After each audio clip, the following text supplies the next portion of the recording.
এবার আমি পুরো 30টা রোজা রাখবো, বুঝছো আম্মু? দেখো ইয়ামিন বাবা, চল ছাদে যাই। আজকে শাবান মাসের শেষ দিন, যদি আজকে চাঁদ দেখা যায় তাহলে কাল থেকে রমজান। সত্যি আম্মু? আমরা চাঁদ দেখতে ছাদে যাবো? আম্মু আমি সবার আগে চাঁদ দেখবো, চলো এখনই। কই রে ইয়ামিন, চাঁদ তো দেখি না, আকাশে খালি মেঘ আর মেঘ। আমার এই 5,000 টাকার বাইনোকুলার কি তাহলে ধোকা দিল? আরে ফয়সাল, তুই থাম তো। তোর ওই সস্তা দূরবীন দিয়ে পাশের বাড়ির ছাদে কি হচ্ছে সেটাই দেখা যায় না, আর আকাশের চাঁদ দেখা যাবে? একটু সাইড দে তো, আমি একটু ঠিক মতন দেখি তো। আমার চোখে অনেক পাওয়ার আছে, রমজানের চাঁদ বলে কথা। মামা আমি তো খালি চোখে দেখতে পাচ্ছি না, তোমার ওই ফালতু দূরবীন দিয়ে তুমি কি দেখো? আব্বু আজকে কি চাঁদ উঠবে না? কালকে কি রোজা শুরু হবে না? একটু ধৈর্য ধরো বাবা ইয়ামিন, রমজানের চাঁদ দেখার একটা আলাদা আনন্দ আছে। এই যে সবাই মিলে আমরা ছাদে দাঁড়িয়ে আছি আকাশের দিকে তাকিয়ে, এটাও কিন্তু একটা সুন্নত জানো। আর ফয়সাল তুই ওই দূরবীন নামা, চাঁদ উঠলে ওই পশ্চিম কোণেই দেখা যাবে, এজন্য দূরবীন লাগে না। ওই তো দেখো, ওই যে চিকন একটা সুতোর মতন আলো, রমজান মাসে চাঁদ দেখা গেছে, আলহামদুলিল্লাহ। আসলেই তো আকাশে খুব সুন্দর একটা বাঁকা চাঁদ উঠেছে। ওই আপু চল চল নিচে যাই, সেই বন্দোবস্ত করি। আব্বু কাল থেকে রহমতের মাস শুরু।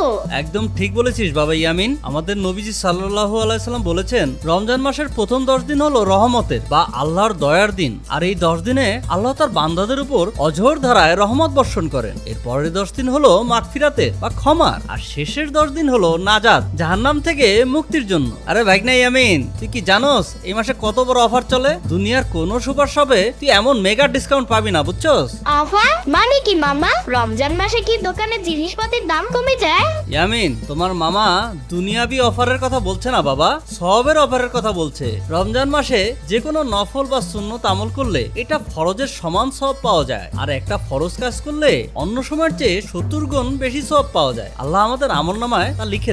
70 গুণ? তার মানে আমি যদি 1 টাকা দান করি আল্লাহ আমাকে 70 টাকা দানের সওয়াব দিবেন। আমি যদি একবার সুবহানাল্লাহ বলি সেটাও 70 বারের সমান হবে। আর শোন ফয়সাল, তুই যে সারাদিন আমার সাথে তর্ক করিস, এই রমজানে কিন্তু সেই তর্কের গুণা 70 গুণ হবে। সাবধান, আমার সাথে কিন্তু বেয়াদবি করবি না। আপু তুমি যে আমাকে কথায় কথায় খোঁচা মারো, এটাও কিন্তু 70 গুণ হবে। আর রোজা রাইখা তোমার এই বক বক সহ্য করাটাও আমার জন্য একটা বড় জিহাদ, আমি এটার জন্য 70 গুণ সওয়াব পাবো। হইছে থাম, তোরা এই রহমতের চাঁদের নিচে দাঁড়িয়ে কি ঝগড়া করবি? চল সবাই নিচে যাই, এশারের আজান দিবে একটু পর, প্রথম তারাবি আজ, মসজিদে যাওয়ার প্রস্তুতি নিতে হবে। সম্মানিত এলাকাবাসী, আসসালামু আলাইকুম। সবাইকে পবিত্র রমজানের শুভেচ্ছা। পশ্চিম আকাশে রমজানের চাঁদ দেখা গিয়েছে, তাই আমরা আজকে রাত্রে সবাই সেহরি করব ইনশাল্লাহ। আর আজকে রাতেই এশার পরে তারাবির নামাজ পড়ব। আম্মু ওই আম্মু, আমার আতরের শিশিটা কই? 70 গুণ সওয়াবের মাস, একটু ভালো করে আতর মেখে মসজিদে গেলে সওয়াব আরো বেশি বাড়বে, তাই না? এই তো আমার লক্ষ্মী ছেলে, এই নাও আতরের শিশি। আমার ছেলেটা এখন অনেক বড় হয়ে গেছে। আই ফয়সাল, তুই কি যাবি মসজিদে, নাকি আবার পেট ব্যথার ভান করে ঘুমিয়ে থাকবি তোর রুমে? আপু তুমি আমাকে কি ভাবো বলো তো? আমি হলাম একদম পাক্কা নামাজি। দুলাভাই চলেন, আজকে 20 রাকাত তারাবি একদম ফার্স্ট কাতারে দাঁড়িয়ে পড়বো। 70 গুণ সওয়াব, আমি কি হাতছাড়া করতে পারি? তোর ফার্স্ট কাতারে দাঁড়ানো আমার খুব ভালো করে জানা আছে ফয়সাল। 4 রাকাত পরেই তোকে আর খুঁজলে কোথাও পাওয়া যায় না, পেছনের কাতারে গিয়ে বসে থাকিস। চল ইয়ামিন, আজ আমরা বাপ ছেলে একসাথে পাশাপাশি দাঁড়িয়ে নামাজ পড়বো। দুলা ভাই, ইয়ামিন তো ছোট মানুষ, 20 রাকাত নামাজ কি একটানা পড়তে পারবে? ওর তো কষ্ট হবে। হ্যাঁ কষ্ট একটু হবে, কিন্তু ওর তো এখন থেকেই মসজিদে যাওয়ার অভ্যাস করা দরকার। রহমতের মাস, মসজিদে গেলে ওর মনটাও শান্ত হবে, ভালো কিছুও শিখবে। আব্বু আজকের পরিবেশটা খুব সুন্দর, আর কেমন যেন ঠান্ডা বাতাস বইছে। আর আজকের রাতটা আমার কাছে খুব ভালো লাগছে, মনে হচ্ছে আল্লাহ তাআলার রহমত এখনই আমি অনুভব করতে পারছি। হ্যাঁ বাবা, এই মাসের অনেক তাৎপর্য। কি রে ইয়ামিন, মুখটা এমন শুকনো শুকনো কেন? ফয়সাল কি তোর চিমকি মারছে নাকি? মুখটা এমন মলিন কেন রে বা? আপু তুমি সবসময় আমাকে সন্দেহ করো কেন বলো তো? আমি তো নিজেই আজকে ফুল 20 রাকাত পড়ছি। কিন্তু ভাগিনা তো দেখি আজ আক্ষরিক অর্থেই ফুপিয়ে ফুপিয়ে কাঁদছিল মসজিদে, আর ভাগনার মোনাজাত অনেক লম্বা ছিল। কি হয়েছে রে ইয়ামিন? কি বলিস? ইয়ামিন কান্না করেছে? কি রে বাবা, নামাজ পড়তে তোর কষ্ট হয়েছে?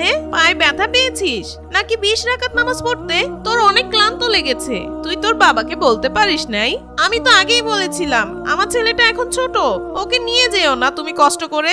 না, ওর কোনো শারীরিক কষ্ট হয়নি। আমিও খেয়াল করলাম ইমাম সাহেব যখন মোনাজাত করছিলেন ইয়ামিন হঠাৎ করে কাঁদতে শুরু করলো। আমি মসজিদ থেকে আসার পথে জিজ্ঞেস করলাম, কিছুই বলে না। কি হয়েছে বাবা ইয়ামিন, আমাদের বলো।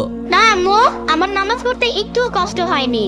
আসলে মসজিদে যখন সবাই একসাথে নামাজ পড়ছিল আর ইমাম সাহেব যখন মোনাজাত করছিল তখন আমার খুব ভালো লাগছিল, কিন্তু আম্মু আমার একটু ভয়ও লাগছিল।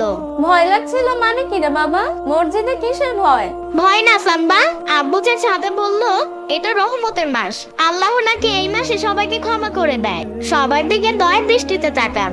নামাজে দাঁড়িয়ে হঠাৎ আমার মনে হলো আমি তো সারা বছর কত দুষ্টুমি করি, আম্মুর কথা শুনি না, মামার সাথে উল্টা পাল্টা ভিডিও বানাই, আব্বুর বকা খাই। আরে ইয়ামিন, ওগুলো তো আমরা মজা করে বলি রিলস বানানোর জন্য। এর জন্য কি আল্লাহ রাগ করবেন নাকি? আমি জানি না মামা, কিন্তু ইমাম সাহেব যখন মোনাজাত করছিল আমার মনে হচ্ছিল আল্লাহ যেন আমার সামনে আছেন এবং আমাকে দেখছেন। ঠিক তখনই হঠাৎ করে আমার ভিতর থেকে কান্না চলে আসে, এই ভেবে যে আমি কত দুষ্ট। আল্লাহ কি তার রহমতের ছায়া আমাকে নিবেন? আর আমি যদি এই রমজান মাসে ঠিক মতন রোজা না রাখতে পারি, আমি যদি 70 গুণ সওয়াব না পাই, আমি তো অনেক ছোট। আমি তো বড়দের মতন কোরআন তেলাওয়াত করতে পারি না, ঠিক মতন মোনাজাত করতে পারি না। আল্লাহ কি আমার কথা শুনবেন? বাবা ইয়ামিন, তুই তো আজ আমাকেও কাঁদিয়ে দিলি রে। শোন বাবা, আল্লাহ সবার চেয়ে বেশি দয়ালু। তুই তো ছোট মানুষ, তোর তো এত গুনাহ নেই। তুই যে এতটুকু বয়সে আল্লাহর কথা ভেবে কাঁদছিস, তোর এই এক ফোঁটা চোখের পানির দাম আল্লাহর কাছে এই দুনিয়ার সব সম্পদের চেয়েও বেশি। আমার ছেলেটা কত বড় হয়ে গেছে, তুই কাঁদছিস কারণ তোর মনে আল্লাহর প্রতি ভালোবাসা আর ভয় দুটোই আছে। এটাই তো আসল ঈমান রে বাবা। মাশাআল্লাহ, ইয়ামিনের কথা শুই না তো আমার নিজের বুকটা ফাইটা কান্না আসতেছে। ফয়সাল, তুই কিছু শেখ ইয়ামিনের কাছ থেকে। সারা জীবন তো ফাইজলামি আর ধানাই পানাই করলি, এই ছোট বাচ্চার মনে আল্লাহর জন্য কত ভয়। সত্যি সাম্বা, আজ আর কোনো ফাজলামি না। ইয়ামিনের কথা শুনে আমার নিজের ভেতরটা কেমন যেন কেঁপে উঠলো। আসলে আমরা দুনিয়ার ধান্দায় আর টাকার লোভে পড়ে আখিরাতের কথা প্রায় ভুলেই গেছি। দুলাভাই, আমি ওয়াদা করছি এই পুরো রমজান মাস আমি আপনার সাথে 20 রাকাত তারাবি পড়বো, আর কখনো ফাঁকি দেব না। আলহামদুলিল্লাহ, রমজানের এই রহমতের দিনগুলো এভাবেই আমাদের পরিবর্তন করে দেয়। ইয়ামিনের চোখের পানি আজ আমাদের সবাইকে একটা বড় শিক্ষা দিল। আল্লাহর রহমত পাওয়ার জন্য অনেক বড় আলেম হওয়ার দরকার নেই, শুধু ইয়ামিনের মতো একটা পরিষ্কার আর অনুতপ্ত হৃদয় দরকার। তো বন্ধুরা, তোমরা কে কে আজকে তারাবি পড়েছো সেটা কমেন্ট করে জানিয়ে দিবে, আর প্রথমবার তারাবি পড়ার অনুভূতিটাও জানাবে।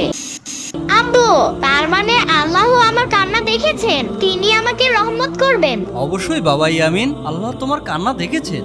তুমি শুধু রোজা রাখবে আর তোমার মতো করে তোমার নিজের ভাষায় আল্লাহর কাছে দোয়া করবা। আল্লাহ সব শুনেন, সব বোঝেন। এই রহমতের মাসে তোমার সব দোয়া কবুল হবে বাবা, ইনশাআল্লাহ। চলো চলো ইয়ামিন, অনেক রাত হয়েছে, এবার ঘুমাতে যাই। শেষ রাতে আবার সেহরি খেতে উঠতে হবে। কাল থেকে ইয়ামিনের জীবনে প্রথম রোজা শুরু হবে। সাম্বা, তুমি ভুলে গেলে কিভাবে? এটা তো আমার প্রথম সেহরিও হবে। আম্মু, ওই আম্মু, আমি কখন সেহরি খাইতে উঠবো? ইয়ামিন, তুমি ঘুমিয়ে পড়ো, এখনো সেহরির সময় হয়নি। সময় হলে আমি ডেকে দিব তোমাকে। আচ্ছা আম্মু। সম্মানিত এলাকাবাসী, সেহরি খাওয়ার সময় হয়েছে, উঠে সেহরি খেয়ে নিন। উঠুন।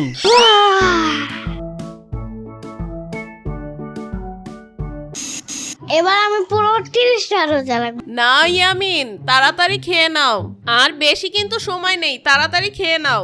এই মুরগির রানটা দিব ইয়ামিন? না। তাহলে মাছটা কি দিব? না, আমি খাবো না। আচ্ছা, তোমার প্রিয় বিরিয়ানি রান্না করছি, তা বিরিয়ানি নাও। না, আমি বিরিয়ানি খাবো না, আমি তো সেহরি খাবো, নাইলে তো আমি রোজা রাখতে পারবো না। আমি সেহরি খাবো। ইয়ামিন, এটাই সেহরি। না, এটা সেহরি না, আমি সেহরি খাবো। তোমরা আমারে কোনোদিন সেহরি খাও নাই, তাই আমি এখন সেহরি খাবো। আরে ইয়ামিন, এটাই তো সেহরি।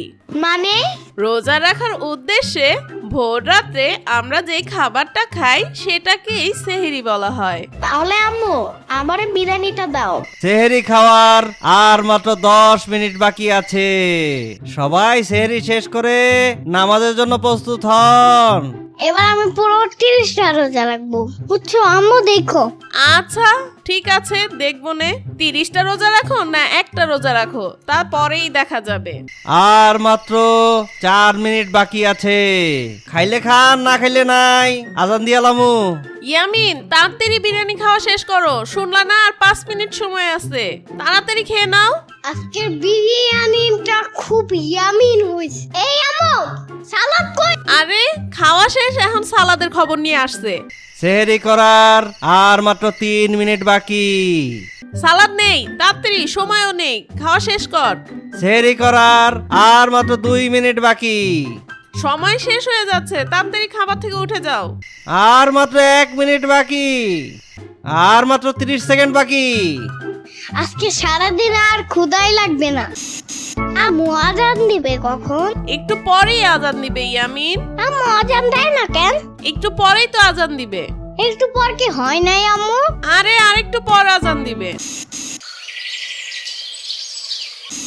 হোয়াট দ্য ফাও কথা আম্মু? কি হইছে?